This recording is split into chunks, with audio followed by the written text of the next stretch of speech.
Our first guest is the co-founder of Square, and he's also the author of the new book, The Innovation Stack, Building an Unbeatable Business, One Crazy Idea at a Time. Welcome to the show, Jim McKelvey. How are you? Thank you, Julia. See, people say that courage is knowing something might end terribly, but doing it anyway. Absolutely. Stupidity is the same thing.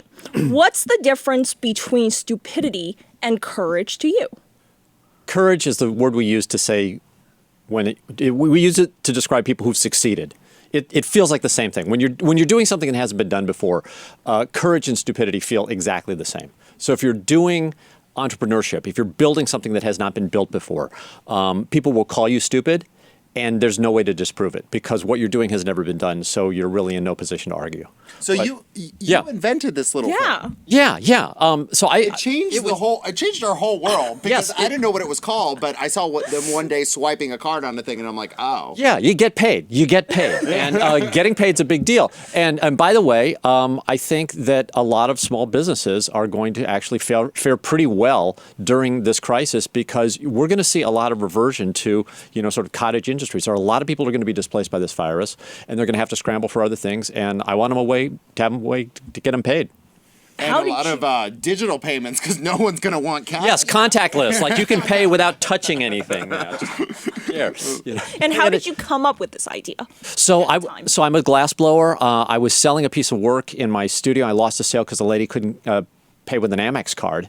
And I called my friend Jack Dorsey. So Jack and I have known each other for 20 years. And AKA the founder of Twitter. Founder of Twitter. No big deal. Yeah, so Jack and I had already decided to start a company together, but we hadn't picked what we were going to do. And I lost this sale. And I was talking to Jack on this device. And I was like, man, we should turn this device into a credit card machine. Because my attitude towards these devices is that they become whatever I want. It becomes a map, or it becomes a book or a TV. At the time, it couldn't turn into a credit card reader, so we made it do that. So you're from Middle America.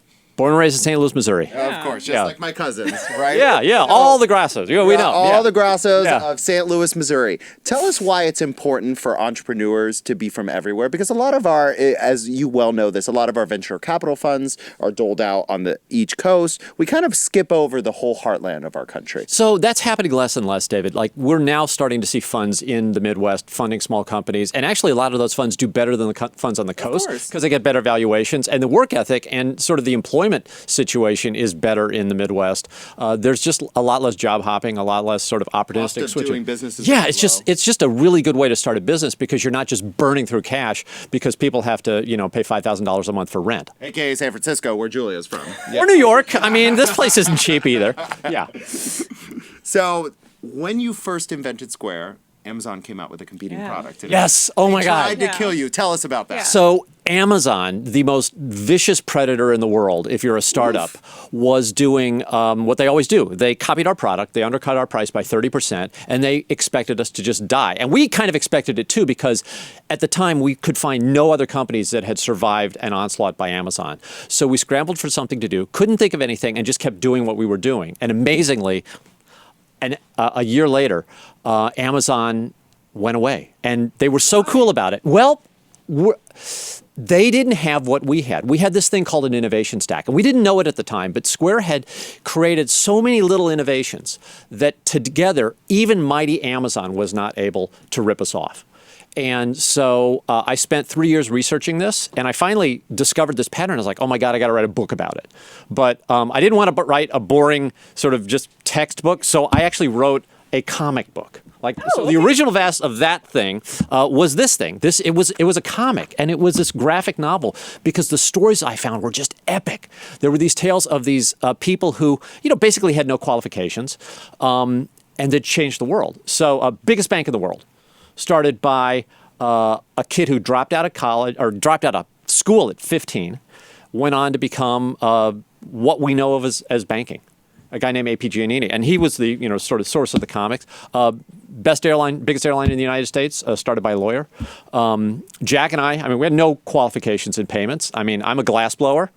Jack is a massage therapist. It's not like So how'd you do it? We were trying to solve a problem. So we just went really hard off this problem that I was personally having, which was, look, I couldn't get paid. And I thought this device could turn into a credit card machine for me. It turns out that doing that wasn't just one or two things to do differently, so it was a bunch of things. And when you do a bunch of things differently, amazing things can happen. And you can literally create entirely new industries.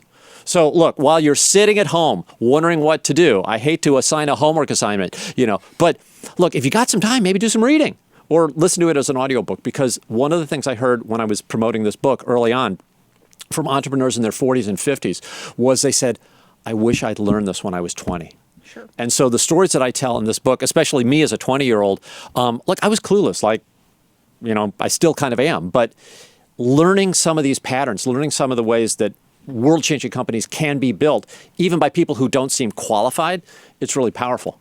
Okay. Can I take it as that year Amazon was coming after you? You must have been incredibly Terrified. Yeah. Yeah, I mean, scared. We're freaked out. You did not really expect Amazon to just vanish and go away. No. At first. We didn't know. How did you get through that? How did you encourage? 'Cause you were not what was your alone. innovation You had stack? your team, and then they probably were thinking about the same thing. Damn, we're gonna die. What did you tell them to say, guys, we're still gonna fight this? So we looked at things we could do and went through all the list of things we could do, including matching Amazon on price. And we concluded that none of those were good options. So we just kept doing what we were doing. The good thing, Julie, was that we were busy. So we were so busy because our company was growing so fast that we had a lot of customers asking for new things. We kept listening to our customers. We kept building our products, and we kind of ignored Amazon.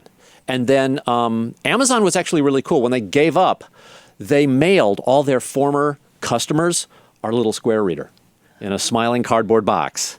So, I mean, it was the most, I don't want to diss Amazon because I'm going to be totally dependent on them for the next couple of months. Yeah, you can find this book on Amazon. You can buy the book on Amazon. Yes, you can just watch me diss Amazon and buy it on Amazon. But here's the thing. Look, they were really cool. They attacked us, and then they quit, and they were like, okay, we're out. Here, use Square. I mean, that's pretty cool. Yeah. Yeah. So I Don't know hate Amazon. something that maybe most people don't notice. You have a Democrat and a Republican endorsing your book. Yeah. Yes. Oh, look. I mean, this is not political. So I'm on the Fed. Like, I don't have a political allegiance right now. I got friends on both great. sides. Yeah, it's really good. Neutrality is great. Look, I've got my opinions on a lot of things, and I've got strong opinions on a few things. But look, listen to the other side. Like, if you want to improve the way your life is, you need to get information from people who disagree with you, even violently. And it doesn't mean you have to accept that information, but listening to it, how's that going to hurt? All right. Last thing I do want to ask you before we wrap this up is I very much empathize what you just said about you don't know where your next competitor is going to come from. And on the flip side is even without the necessary traditional qualification, you can do whatever you want to do. Like, I've personally been on both sides of the equation. But for a lot of our founders out there, we're scared. Of course. Because we don't know. It's not like, oh, these 4 people, they're going to come after me. No, these 100 potential places they can come after me because who knows? They will be on my turf tomorrow. So the interesting thing is, if you build an innovation stack, you will have almost no competition.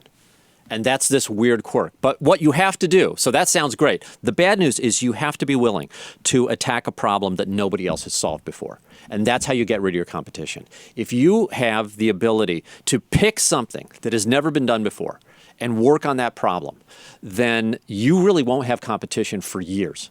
And we've found at Square that what we built 10 years ago is still basically competition-proof today. Well, that is really, really good advice. Yeah. So we wish you all the best, Jim. Yeah. And congratulations. It's available on Amazon. So Amazon almost killed the company, and now it's distributing the book. While you're staying at home. While you're staying at home. So, need something to read. Or need some reading. This is going in my bag, and this is going to be some good Corona reading. So thank you, Jim. Corona reading. Yeah. There we go. Here's you, the comic Jim. to go with it. Okay, great. All right. Yeah. Appreciate it. There we go.